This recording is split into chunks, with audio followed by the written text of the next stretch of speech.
ជំរាបសួរបងប្អូនទាំងអស់គ្នាស្វាគមន៍ម្ដងទៀតក្នុងវគ្គអប់រំឪពុកម្ដាយសាធារណមតិនេះគឺជាម៉ោងទី2អំពីការលេងគឺជាការរៀននៅពេលដែលកូនរបស់អ្នកកំពុងតែលេងយ៉ាងសប្បាយរីករាយនោះតើអ្នកធ្លាប់បាននិយាយពាក្យសម្ដីទាំងនេះដូចជា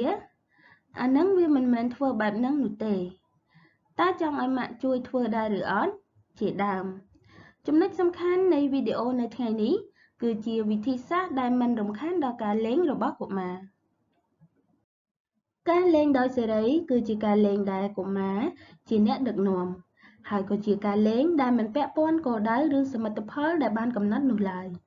គឺជាការដែលកុមារអាចបញ្ចេញបានយ៉ាងសេរីទៅតាមការស្រមើស្រមៃនិងចំណាប់អារម្មណ៍របស់កុមារផ្ទាល់ការលេងដោយសេរីគឺជាការដែលមិនពាក់ព័ន្ធជាមួយនឹងមនុស្សចាស់នៅពេលដែលអ្នកផ្ដល់ឲ្យកូនរបស់អ្នកនូវការគ្រប់គ្រងដ៏ពេញលេញលើការលេងរបស់ពួកគេ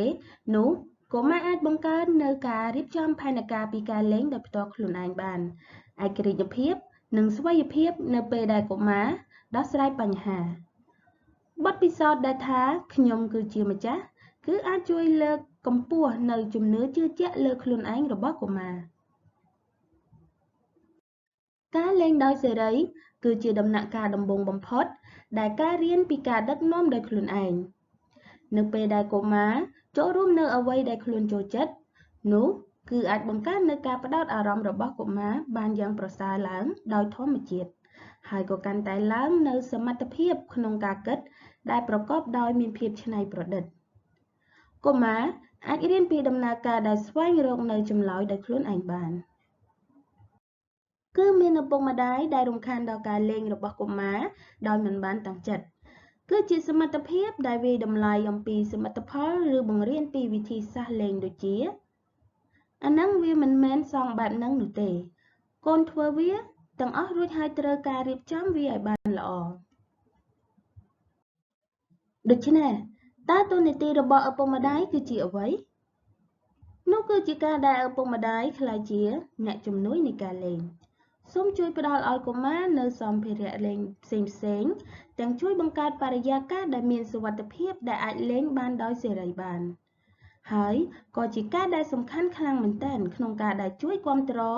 នៅចិត្តដោយស្ងៀមស្ងាត់តែនៅពេលដែលកុមារត្រូវការ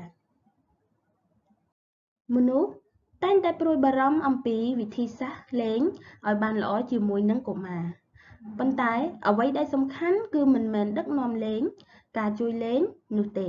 គឺជាការចូលរួមក្នុងការលេងរបស់កុមារការលេងជាមួយនឹងកុមារសូមជួយសប្បាយរីករាយជាមួយនឹងកុមារនៅទូនីតិដែលកុមារបានកំណត់ទុកហើយនឹងគោរពនៅច្បាប់របស់កុមារសូមបង្ហាញពីប្រតិកម្មដែលវិជ្ជមានអំពីស្នាដៃរបស់កុមារដូចជាវ៉ាវពណ៌ដែលកូនគូវាពិតជាស្រស់ស្អាតខ្លាំងមែនទែនជាជាងសួរថាវាមានរូបរាងអ្វីដែរវិធីសាស្ត្រសន្ទនាដែលសរសើរនិងទទួលស្គាល់នៅគ្រប់ទាំងដំណើរការដែលខំប្រឹងរបស់កុមារគឺអាចលើកកម្ពស់នៃការជឿជាក់លើខ្លួនឯងរបស់កុមារសូមជួយរៀបចំទីកន្លែងដើម្បីអាចលេងបានដោយសេរីបានគឺវាមិនចាំបាច់ត្រៀមច្រើនខ្លាំងអ្វីនោះទេគឺគ្រាន់តែរៀបចំទុកតែប៉ុណ្ណោះសម្រាប់ត្រៀមនៅសម្ភារៈផ្សេងៗដែលកុមារអាចប្រើប្រាស់បានដោយសេរីដូចជាដីឥដ្ឋក្រដាស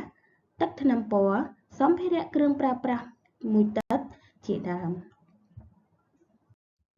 ពេលវេលាដែលអាចលេងបានដោយសេរីដែលរួចចេញពីការគ្រប់គ្រងរបស់ឪពុកម្ដាយគឺជាបទពិសោធន៍មួយដ៏សំខាន់ជាទីបំផុតសម្រាប់កុមារដែលអាចឲ្យកុមារធំធាត់និងអាចគិតបានដោយខ្លួនឯង